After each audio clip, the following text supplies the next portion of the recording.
No other video game series encapsulates stylishness more than Devil May Cry. Since its inception, being cool has been the focus of the series, from cutscenes to gameplay to style meter. Just look at what this guy has to say.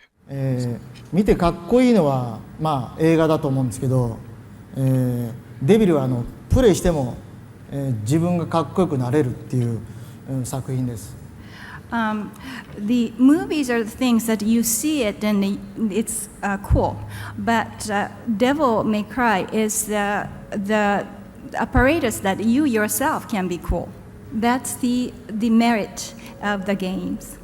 Despite this emphasis, it is still difficult to understand what makes something stylish, particularly when it comes to gameplay. So what is style? For DMC, there are two definitions for style that are closely related. Here are my basic definitions for both. Style, also known as playstyle, is a player's gameplay patterns, their preferences, and unique traits. In other words, a player's theme. Everyone has their own playstyle which can evolve over time and vary greatly between games, characters, and scenarios. Someone's current playstyle is not necessarily the playstyle that he strives for. The other definition for style that we will focus on is basically synonymous with cool. Google defines it as fashionably attractive or impressive, which is surprisingly applicable to DMC. This is a basic but concise definition. We know when something is cool to us, but accurately understanding it is challenging. While style is subjective like art and music, there are fundamental traits that most people value in those subjects, which can be extrapolated to guidelines for what we consider as good. Just like music theory can be a guideline to music we enjoy, this video will be a guideline for stylish gameplay in DMC, and a bit beyond that, as similar patterns emerge when looking at other games, action movies, sports, and more.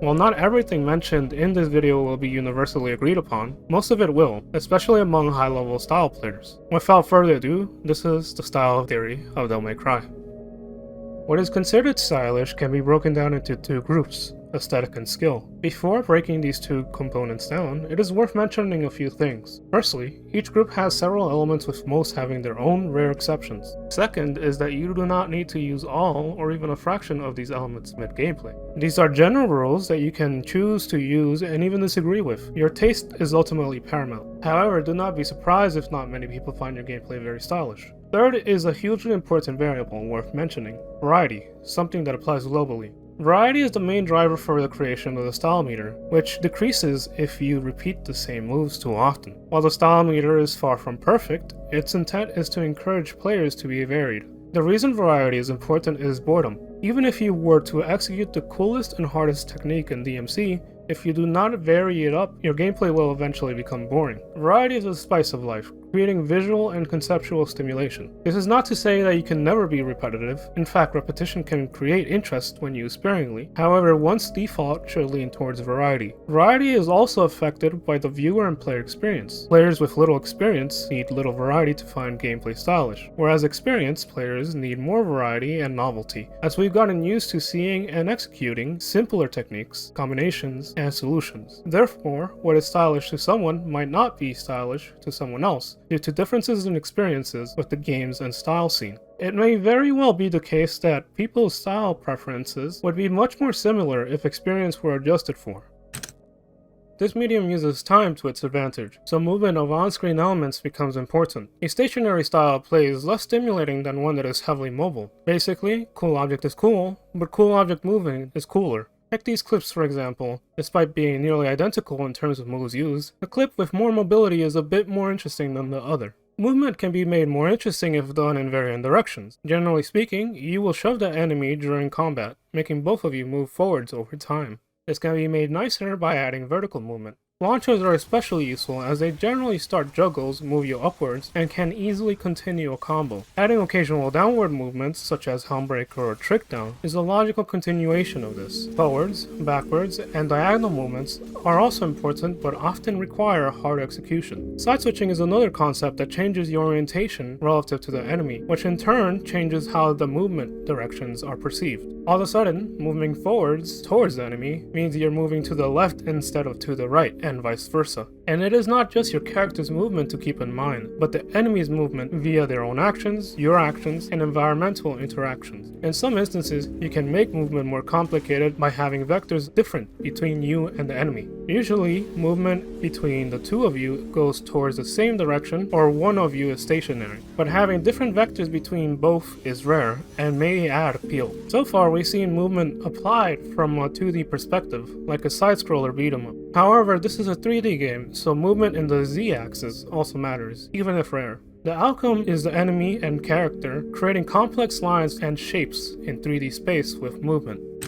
The concept of balance is difficult to explain, and it's perhaps only something I care about. Nevertheless, I believe it plays a vital role and something players occasionally and subconsciously use. Combos typically have action bias towards a direction. In beginner combos, the action is heavily directed forwards because players tend to mostly use moves and combinations that move the character and enemy forward, not moves that shift its overall trajectory. These combos can be made more interesting with better balance. This is achieved by counteracting your actions with other actions that move and/or face the opposite direction, with similar magnitudes and durations. Another example of imbalance would be a tight-knit juggle with DMC5 Nero, where an exceeded caliber knocks the enemy much further than most of your arsenal can deal with. Or in DMC4, where Virgil's spiral swords launch the enemy absurdly high compared to most of your abilities that have less vertical and horizontal adjustment to even things out. The juggles become very lopsided, disproportionate in one short instance compared to the rest of the juggle.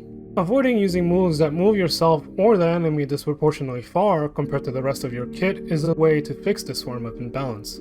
This is not to say you can never use these moves. Some combos depend on extreme launches like DMC4 Swordstorm, but more often than not you may want to avoid extreme single action displacement.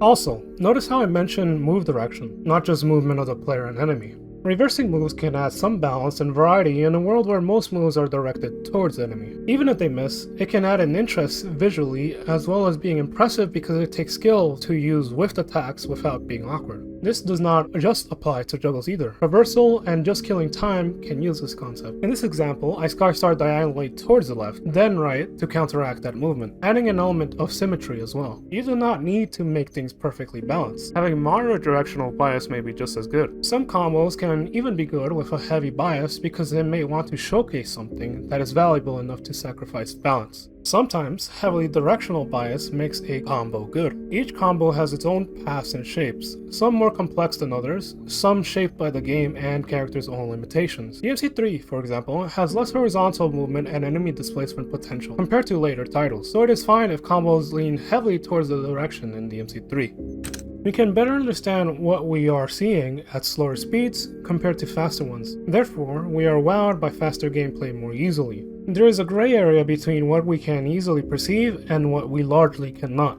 between slow and super fast. An area where gameplay is most enjoyable to watch, where you can barely understand most of what is happening. As such, playing on turbo mode is usually better from a spectator perspective. As the running theme goes, variety in speeds is also a good idea. There may be situations to slow down the action to create emphasis. Occasionally using slower moves, letting some animations play out instead of cancelling them, using in-game slowdowns, taunting, etc. can provide this break in speed if applied correctly. Always playing at top speed will make the speed seem normal and therefore make the viewer used to it. Here, intentionally or not, Whirling gets perfect dodges with Flint and Cut-In, adding slowdowns that are both nice to look at and impressive. He slows an enemy down with SDT, only to trick the viewer and cancel out of it into a release. Overall though, variations in speed occur naturally and are not something you should be concerned about.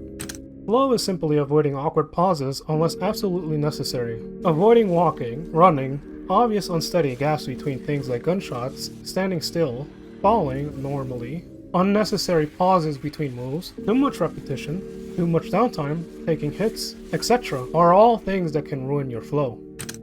I'm too lazy to understand and explain what makes a good pose. You just know when you see it. Poses exist in a limited time frame where the character has a unique and aesthetic posture. This tweet is a good example of something all of us experienced when we first saw DMC5 Nero gameplay. Even if Nero were blacked out completely, we'd still know it's him and the attack he used. It sticks out, representing a normal aerial gunshot to the moderately experienced player. This pose, however, would not be enough of an emphasis alone. In style play, Poses are held for a significant length of time, creating a pause in the action, often emphasized with other things. Taunts are the most obvious source for poses. Stances, such as Balrog's kickstance, and certain moves being played out to completion are other examples of posing. These poses can be accentuated by using them in juggles and tight spaces. You can get a Quicksilver snap animation after a JC and continue a juggle, or during an explosion, or taunt between combos and guards.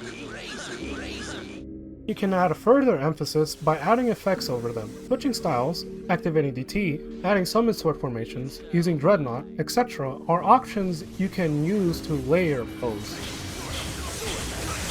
You can also use enemies to your advantage. For example, see how this simple backflip is made cooler looking by Garyon slowing you down, landing smoothly on the carriage. Facing away from an enemy in key moments can also be stylish. Having Judgment Cut hit the enemy while facing away, or merely walking away as the enemy dies are some examples of this.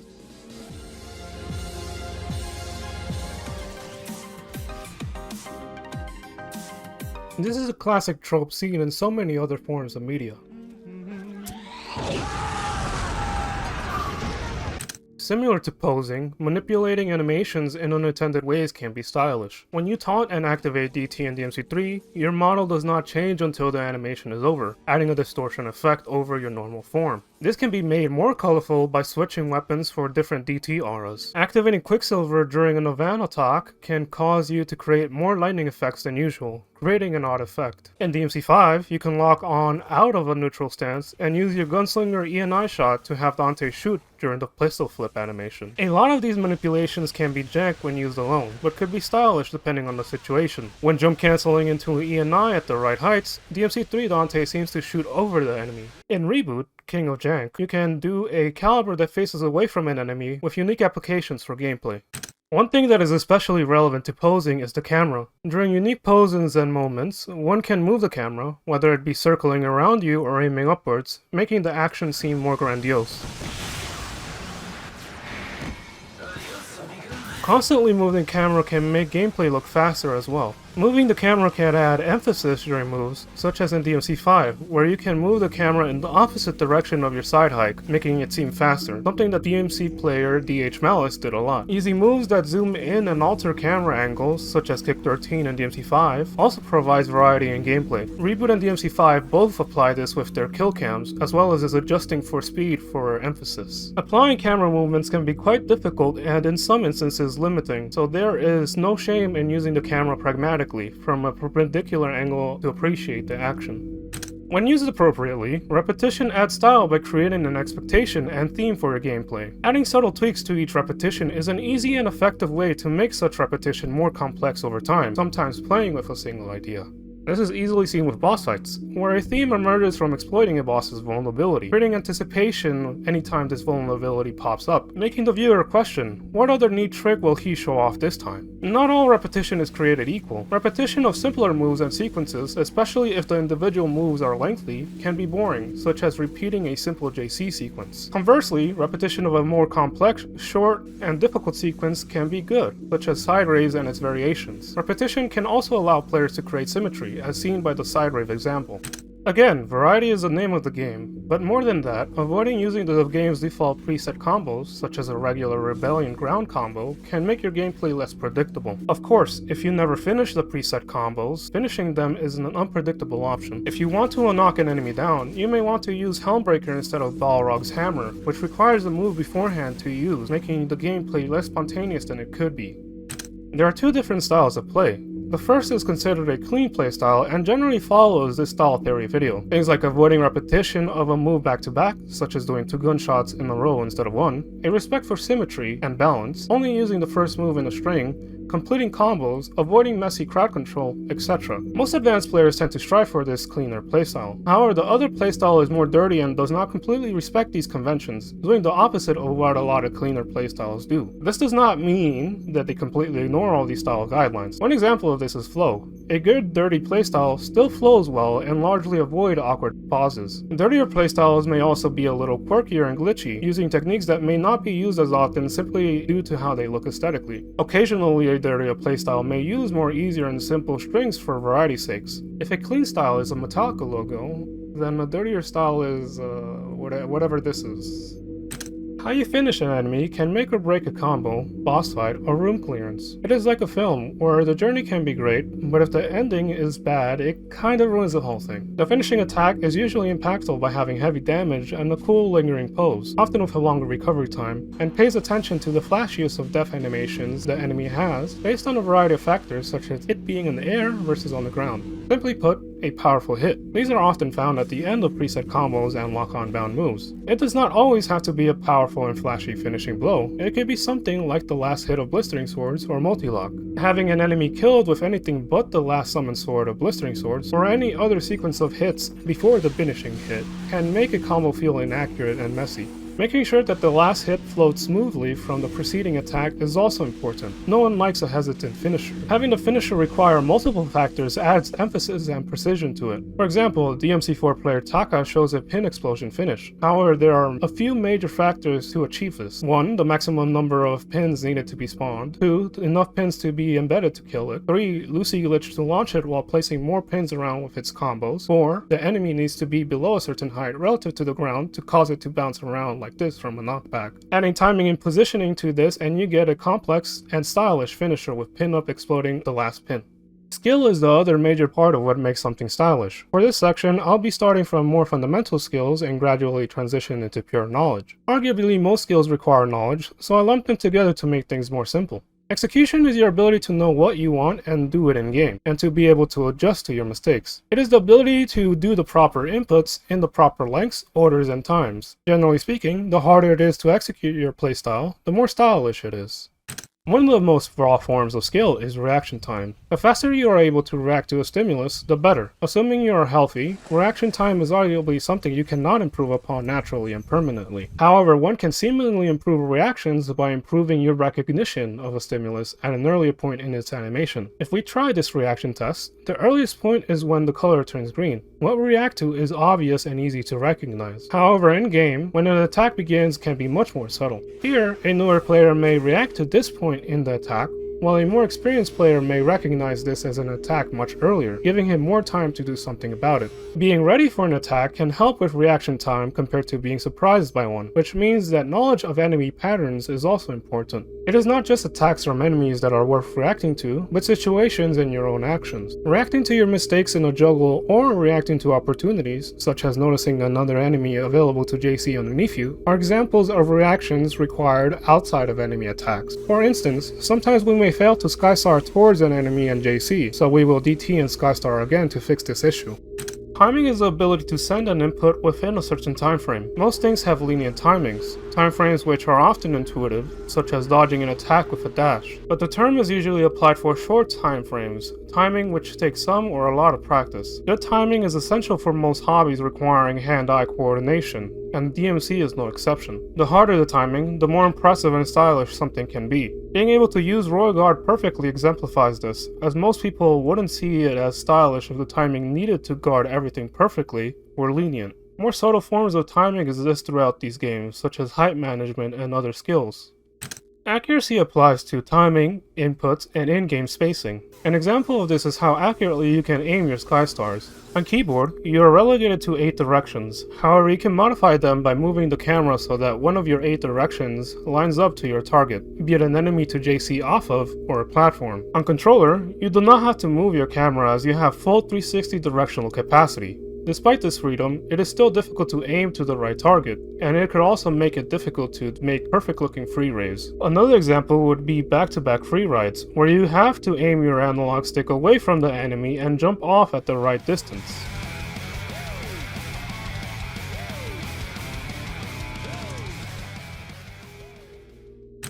Apart from often being aesthetically pleasing, speed is also difficult to achieve consistently after a certain point. Gameplay tends to be more difficult the faster you go, both in terms of controlling your character and dealing with enemies. It is harder to process what is happening and harder to think on the fly. The better you get, the easier it will be to process what is happening, and you will be able to make your finger movements quicker and more efficient.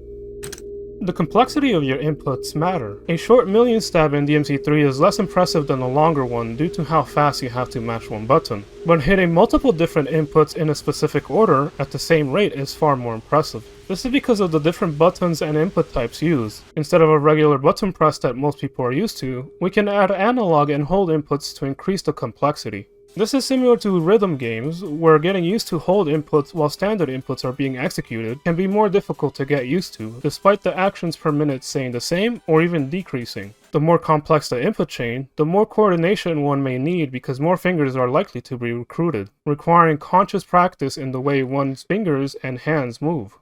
Consistency is arguably the biggest testament to a player's skill. Whether it be in regards to a specific technique all the way to beating the game without any hiccups, consistency is what sets players apart. Two players can understand and execute the same thing, but one of them can execute it 100% of the time. Being more consistent makes your gameplay reliable. Putting yourself in situations where the odds are against you can be stylish, only if you are able to come out on top. Someone who chooses to jump away from an attack early is not going to be as stylish as someone who is squeezing attacks until the very last moment to perfect guard. A smart player would jump out of the way early, a skillful player would succeed in guarding the attack. Taking risks is not only seen as more skillful, but can create tension for the viewer. As mentioned earlier, recognizing situations and enemy attacks quickly is crucial for improving your reactions. It is also useful for things that are more complex than regular evasion. You can use it to give you the next possible moves an enemy has and make roll guard timings based on them. For example, here Credo does these first swings, however after that swing he has two different possible attack options. You can react to whatever choice he makes, or you can overlap both roll guard timings so that you can block him regardless of what pattern he uses. A similar thing applies to Virgil. When he teleports, he will usually attack you immediately. You are not reacting to his swing, you are reacting to his teleport. And this also applies to more general patterns in a boss or enemy. In other words, understanding enemy phases. Positioning is one of the top factors that makes a good player and is often underappreciated by the general public. While positioning itself is not stylish, it enables stylishness, with there being two types of positioning, micro and macro. Micro-positioning deals with the subtle changes of positioning, typically in terms of height management as well as distance from an enemy in a juggle, but it also applies in other situations. In juggles, being able to intuitively understand each section of height relative to the enemy allows you to make quicker decisions. For example, one can insert a pin on an enemy when jump canceling splash on the first hit, or you can intentionally make the pin miss at this height, allowing for different options with different utility. You can even side switch while doing splash higher while hitting the enemy, or below the enemy if done low enough. Knowing how your moves move you in space will improve your positioning. Splash moves you higher, while your model ray will sink you lower. Both common moves used to adjust your positioning. In a macro sense, positioning can put you in safer areas, or put you in more dangerous areas if need be. This includes camera position, as some enemies do not attack while off screen. Someone who is low on health might want to play in a safer area, while someone who wants to maximize damage output may prefer to be in more dangerous areas and farm royal guard gauge for damage. You can also move near areas with unique geometry or properties to use them in your favor, having the environment play a role in combat. Enemy multitasking is basically crowd control, but without over-reliance on huge attacks that hit multiple enemies. It is your ability to move smoothly between enemies and attacking them one by one, or multiple of them in short bursts. Rolling shows how smooth you can make this look in DMC5. Michelle Gunn's aggressive playstyle with Nero also shows the capabilities of this playstyle.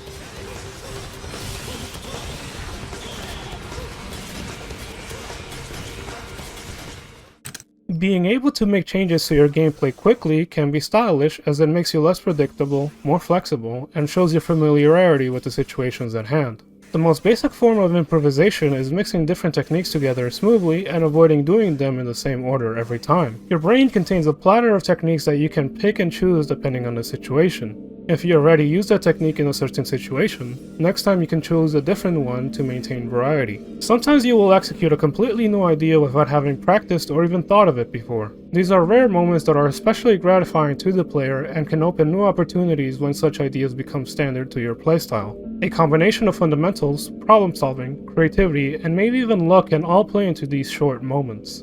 Lastly, being able to recover from your mistakes is a form of improv. Like a soloist having a string snap, yet still be able to play the same piece on different strings, you can also recover from a mistake, to the point of making the outcome even better than if you made no mistake at all. From getting hit to slightly dropping your combo, if you successfully recovered a mistake, it is at worst making the best out of a bad situation, and at best one of your greatest highlights. No one is perfect at execution, so this is something everyone learns to some degree. Again, variety is overwhelmingly present. It shows your comfort with the moveset and situation, but also shows your ability to recall things you already learned. With every DMC, it is important to be able to recall techniques, but it is super difficult, especially with characters like DMC5 Dante, which have lots of possible combinations. You can execute a technique perfectly 1,000 times, but can you remember to use it when the time arises? Can you remember to use it after focusing your attention on something else? Can you remember to use a different technique in the same scenario to vary it up, neglecting your habits in the moment? Problem solving is important for any hobby. Besides typical problem solving, one way to elevate your skill is to create problems for yourself. For example, being close to a juggled enemy is advantageous for you as you can jump cancel, which provides more possibilities than if you were not within jump cancel range. This is a high area of control. One can make something stylish by temporarily putting yourself out of control, yet still be able to properly manipulate a juggle or fight. This can create a back and forth that shows off your flexibility. I am going to be mentioning flow again, as it shows the player's ability to avoid awkward pauses and hesitation in one's gameplay. Even things like dropping combos by having an enemy touch the ground unnecessarily are important to avoid. And if the enemy hits the ground, you improvise to make up for the mistake. This brings us to the next element. Oftentimes, impressive stuff happens when keeping at least one actor in the air. You can be in the air and the enemy in the ground, vice versa, or both of you in the air. Part of the reason this is stylish is because it is challenging, provided you aren't being repetitive, using too many safe moves that keep you or the enemy in the air easily, or playing Reboot and DMC5. The other reason is that jump cancelling allows you to cancel virtually any move, giving you more options compared to being on the ground. This is not to say that you can never have both of you on the ground. Playstyles such as those by Inkneed and others turn this rule on its head.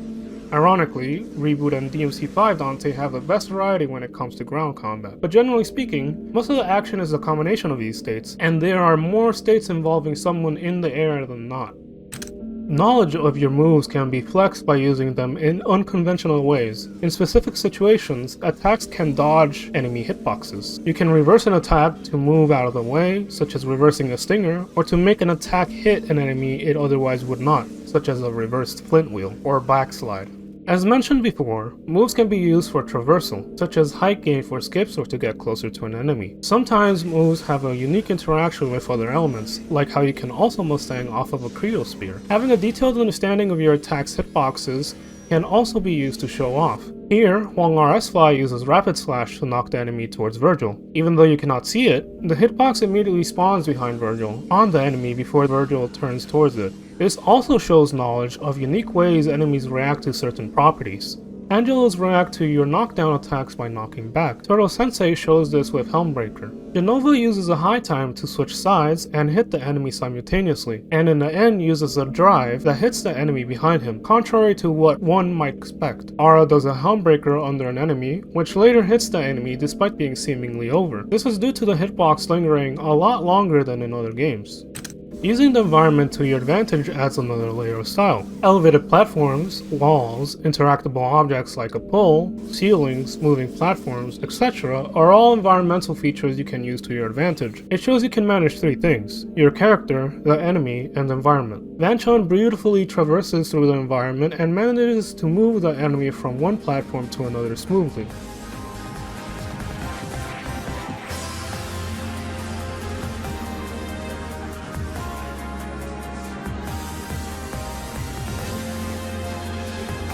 Lord Gorlock uses the wall for a DT explosion wall splat. That way he re-impacts the enemy before touching the ground. There are so many possibilities, the skybox is the limit. In rare instances, major self-limitations can be stylish, contrary to the general rule of being varied all the time. I am not talking about standard self-limitations we tend to use, such as avoiding the enemy touching the ground, but major limitations, such as not using jump cancels in your juggles. Just remember not to be overly repetitive.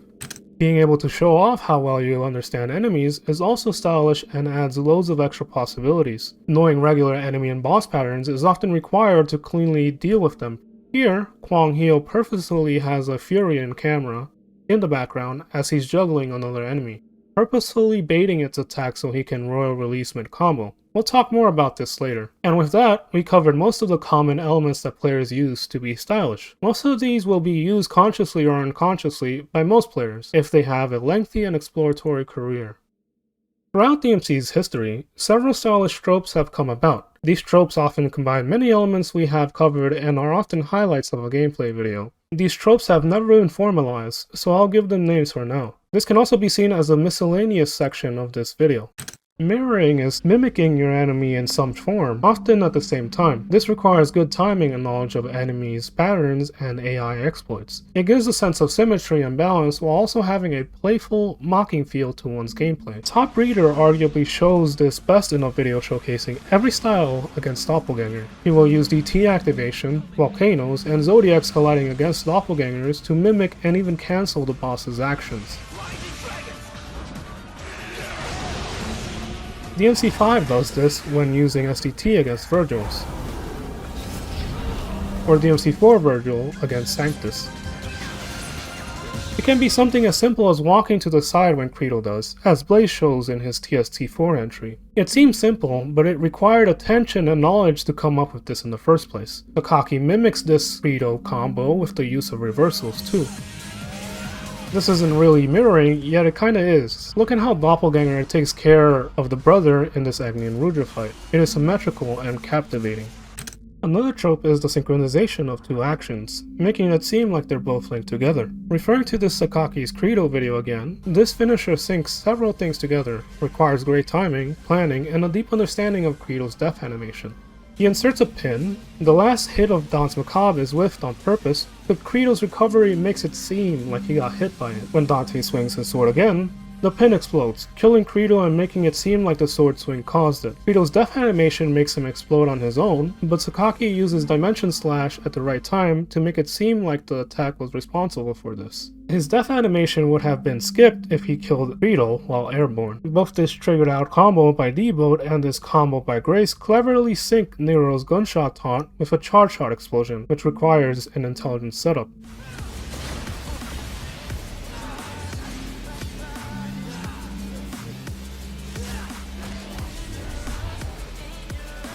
Turtle Sensei uses a Summon Sword in this combo to kill the enemy when it has been snatched, not only timing it to make it seem like the snatch did the killing, but also doing it in a manner where the enemy dies behind Nero. Some projectiles in DMC can be broken or even deflected back, allowing for some interesting back and forth.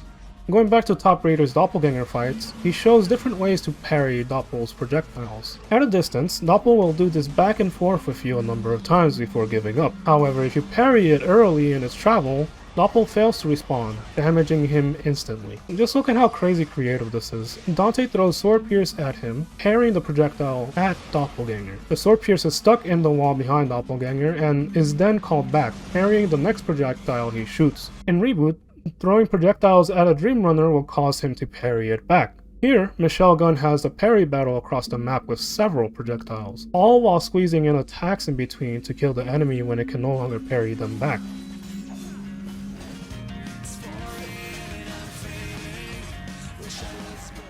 In this scenario, Aegis Lee shoots a level 3 charge shot at an enemy in front of Nero, and a second explosion parries the Angelo's ball back. This requires three things to go right: the enemy's positioning between Nero and the Angelos, the timing of the charge shot, and the timing of the Angelo's ball. Here we see Sakaki again, showing off some smooth ways to break Credo's projectiles. This requires timing, understanding that your moves hit behind you, and spacing, as the draw makes the timings possible, otherwise the sphere would hit too early. Playing with shields by purposefully hitting them can create unique back and forths too. A clear example are Blitz. When you hit their shield, it parries you and hurts you a few frames later. You can royal guard this shock, allowing you to quickly resume attacking. This allows you to rapidly attack its shield and stay in the air without jump cancelling, depending on the attacks used. Not only does this rapidly build your royal guard gauge, but also increases your style and DT while damaging the enemy. You can also buster hold an enemy, protecting you from the shock while having it damage the held enemy. You can usually cancel parry recoveries with Royal Guard, except on DMC5, or jump cancel. This is something frequently done for style in DMC3 with rafts, or in Reboot with color-coded enemies. Getting an enemy to parry you usually means they are stuck with one or more predictable subsequent actions. Dream Runners showcase how you can use these parries during combos to your advantage. Here, Taka masterfully uses these annual shield parries by Royal Guard releasing them and narrowly avoiding their attacks with other moves. Similar to the previous category, you can also intercept attacks and tank through them, sometimes taking no damage. An intended form of this is using Nero's Buster against enemy attacks, such as intercepting Echidna's charge attack. Dante can tank through certain attacks with real impact, like against with Virgil or Credo's sword formations.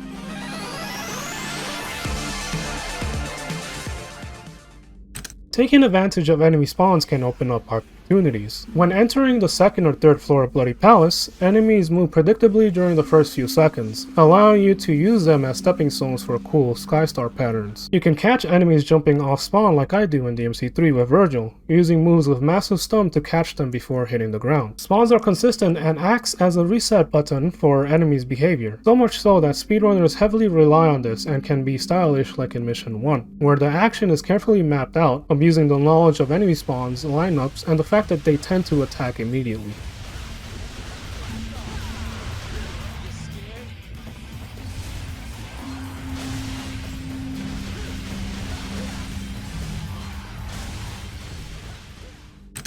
As alluded to earlier, getting hit is not the end of the world. You can recover from hits and even provoke them to happen. I have a few instances where I use Flipper to recover from getting knocked back and continue in the combo.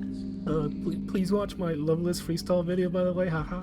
Nick shows this in Reboot by throwing Round Trip at an enemy and using it to activate Demon Dodge. When near the wall, you can purposefully mistime a roadblock during this Credo attack so that it breaks, which puts you in a recovery phase that can be buffered into a reverse backslide, made more accurate because during the recovery, I was facing away from him. Let's take a micro level look when exploiting enemy AI. You can provoke enemies to attack or move in certain ways. The first application I could find of this is in Panda Attack's Bloody Junk combo video. In this example, the Abyss counterattacks after being knocked away, but using Kalina Ann's grapple acts as if it knocks the Abyss towards you, provoking the Abyss to attack empty space. Another example is Sakaki against an assault. The enemy will be forced to stand up with an ENI charge shot, provoking an attack in order to do Flipper and set up for his finisher. Everything, from positioning, enemy knowledge, self-damage, etc. is mixed together in this creative combo. Parry battles with enemies like Dream Runners also essentially provoke enemies to act this way. We can provoke enemies to do something as funny as walk into a trap, like Wong RS Fly masterfully shows. Turtle Sensei makes this Alto dash back into his Dimension Slash. He forces the Alto to block his Judgment Cut and spaces himself, provoking the enemy to attack. Provocation is often done by resetting a behavior with a stun and positioning yourself properly. Stunning some down enemies to make them stand up is a common reset, as well as just waiting for them to get up while putting yourself at a specific distance. As mentioned earlier, getting them to do something like parry will make their next actions predictable. Yours truly provokes enemies in DMC3 by having an enemy downed at a certain orientation, along with my positioning. Please, I beg you, just watch my gameplay. I'm dying for attention, approval, and love. Reboot arguably does environmental hazards best with many ways actors can be hurt. DMC3 has things like door hands attacking you, which can be used for roll releases or guards, as shown by Tatsumaro Black. Schnee uses these barrels masterfully in this incredibly technical and creative combo, knocking an enemy towards him with Judgment Cut, while targeting his Sword Storm towards the barrel. Van Chun uses wall spikes to knock the enemy towards him. Look at how beautiful the camera work and posing is, setting up for the backslide finish. Mills uses the barrel here to knock the enemy towards him, finishing it off with an uppercut. Merely playing around with stuff like the lasers in DMC4 can be cool. Just look at how Brea and Aquarius style without enemies.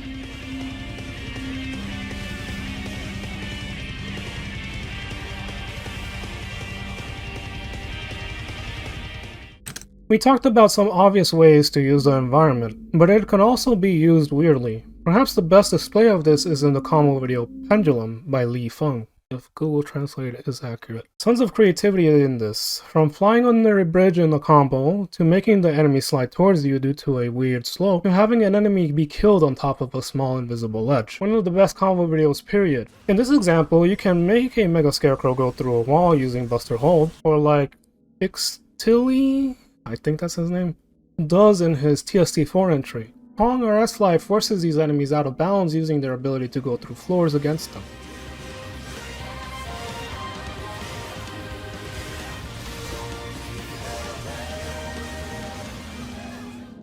Just a little miscellaneous category, somewhat related to the last one, but glitches and stuff are kinda cool. These aren't really glitches, but look at these atomic missiles. They fail to hit Doppelganger, instead going through him, causing the missiles to move around like electrons around the nucleus. And for some reason, this also happens in DMC4 against slow mode Angelos. 475 does some crazy obscure holy water trick here. I have no idea how this works, so don't even ask me. That enemy should not have bounced back like that. Kung Shun does a glitch that causes the enemy to sling towards him here. Following up on using moves in unorthodox ways, you can barely dodge attacks with non-invasive moves as well. Unlike dodging an attack with Stinger, these are more efficient dodges. Takaki's Battle with Credo videos show this best. Just look at how Dante walks underneath this overhead attack. He does this in a plethora of ways, which I will go into in detail in the future video. Top Raider shows this off in his TST3 entry, where he dodges lasers with Judgment Cut. Grace uses real impact under an Angelo's poke, or in this totally not blatant self-advertisement example of an Antonora combo, where I couldn't jump over its attack. These are kinda rare in DMC5 because most hitboxes are the size of your mom. The collision in these games can be janky, something you can take advantage of. Here, I mess with Royal Guard against Mega Scarecrows. This attack has a habit of moving the player, so I use the shove to reverse a backside after a taunt. Normally, you cannot reverse a taunt, but I start my taunt early, then the Mega Scarecrow moves me behind him, setting me up for a reverse backside. Here, Hwang or S-Fly does a backside that shoots away from the enemy, but because the Frost's hitbox is so big, it collides with the backside and pushes Dante back a mile, into a pin trap. Even in juggles, the smallest change in the enemy's collision caused by hitting them can make or break a jump cancel string. Jump canceling on small grounded enemies in DMC4 will make this immediately obvious. Ice Tat Cream does J-Seed calibers over a grounded enemy, whose collision gains height when hit as it flops around in the ground, allowing for easier JC as well as preventing your caliber from switching sides. It is one of the reasons JCs on grounded DT Scarecrows feels harder than if they weren't a DT, because DT makes them more resistant to stun, lessening the amount of time the enemy's JC hitbox gains elevation from flopping around. And this is where both you and the enemy end each other near simultaneously. Without spoiling it, just watch Xtilly's TST4 round 4 entry, Hwang or S-Fly's half year struggle combo mad, Dango's TST4 Nero entry, and other videos I'm too lazy to promote. So yeah, just do it, bro. Yes, I'm demanding you to do it right now. I'm in your walls, just do it. Yours truly has done this against Vanguard in 2 different ways, and once accidentally. These largely depend on attacks that hit at a delay after inputting them. In other instances, strict timing is necessary. And DMC is largely consistent, without much randomness when it comes to the small okay, let's just ignore V for a second.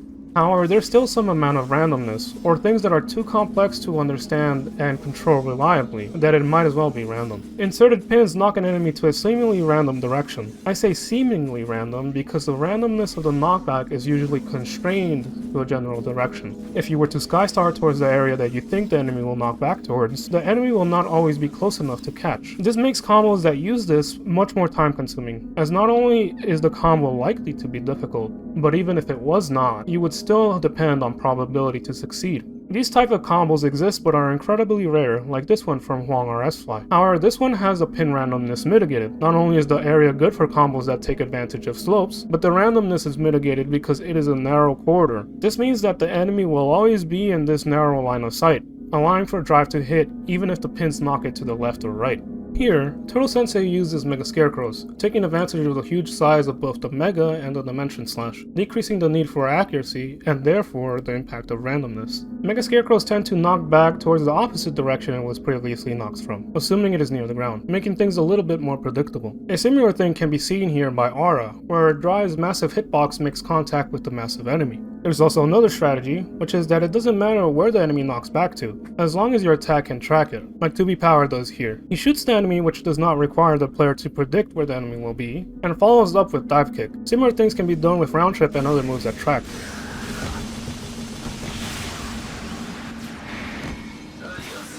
MartinG, a major pioneer for modern DMC4 and DMC5 Virgil, showcases a technique with heavy rain swords. If you launch or knock back an enemy right when the last sword hits, it will store the displacement until the enemy unfreezes. There is a problem though. These swords fall in a random pattern, and so the last sword does not always hit the enemy, moving the timing window earlier. Martin thus chooses a large enemy like a Mega Scarecrow to increase the chances of the last sword hitting, and times his launch/knockback accordingly.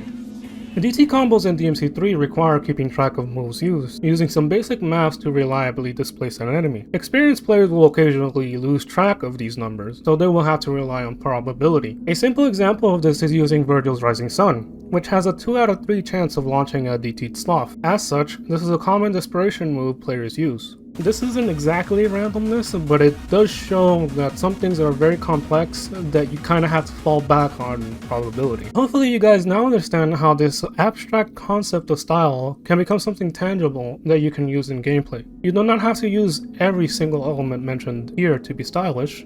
In fact, most of the time, players will use a small fraction of these in a video or real-time gameplay. Some players may even never use some of these things throughout their entire time with DMC. And as mentioned earlier, there are exceptions to many of these rules of thumb. For example, I occasionally use an easy and basic string for variety's sake, even if it's not impressive. Nevertheless, these are largely considered stylish by most competent style players throughout the ages, which I have made an effort to demonstrate. There's a reason why similar ideas pop years later, in a different DMC, by completely different players that have never interacted with each other or their work.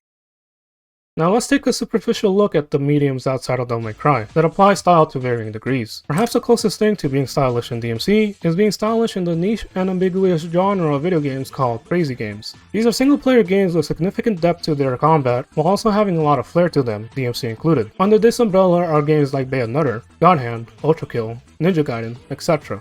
Bonesy's combat theory video shows this with Bayonetta, using moves to dodge attacks and other cool tricks. GodHand is another game that heavily uses subtle forms of dodging outside of its main dodge system, encouraging the player to find gaps in enemy attacks, attacking while simultaneously dodging them. They also have rich environments to use. Bayonetta allows you to alter gravity relative to a wall, creating interesting potential for combat. GodHand has many environmental interactions and hazards, allowing you to jump on innocent minimum wage blue-collar workers just trying to provide for their family of 12, taking advantage of OSHA loopholes in a post-Ted Kaczynski world. This is just a small fraction of the similarities.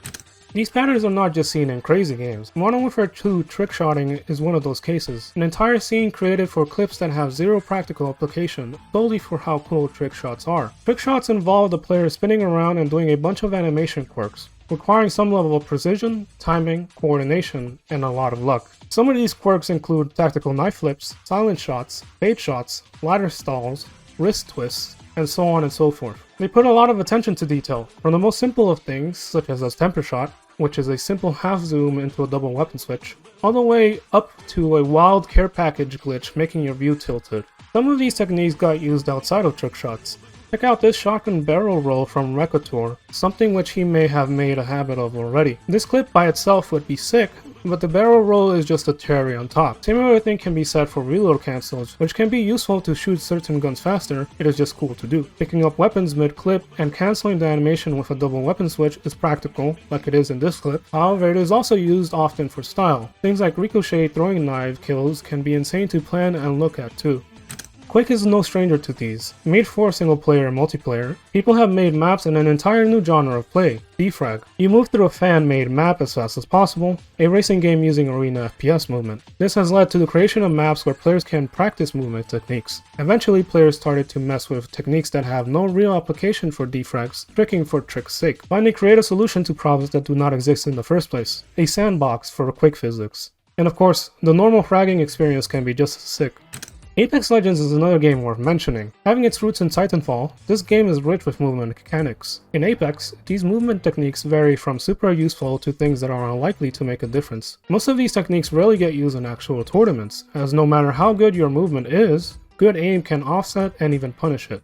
Take wall bouncing for instance. Against regular players it can be super effective, but a decent player knows how easy it is to aim against a normal wall bounce, as it has a predictable trajectory. Okay then, what if we just add unpredictability to the wall bounce arc, with techniques like lurches, which can redirect the movement several times in the air.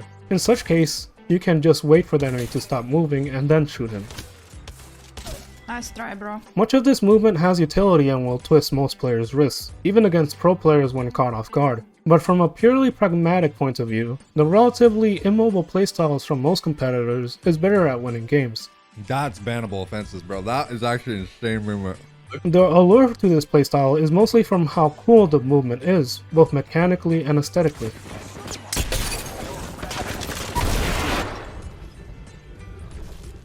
That was sick. Similar to cutscenes and DMC, movie fight scenes can be stylish and follow some of these rules. These scenes are often unrealistic and not optimal ways to fight. Real fighting tends to be much more straightforward and less flashy. Grab his f***ing twist it! Oh my god, dude, this is an MMA fight, dude! Too much twist that! There's often an immense respect for posing, flow, symmetry, movement, etc. Or how the theme behind this fight is bone-breaking. Sometimes things can be symmetrical and beautiful, have an incredible amount of precision, and so on. I don't want to get into trouble with copyright, so just watch some other YouTube video essay on fight scene choreography or something, I don't know. We see a lot of this in sports. For example, the professor has some nice clips of him freestyling on people and confusing them.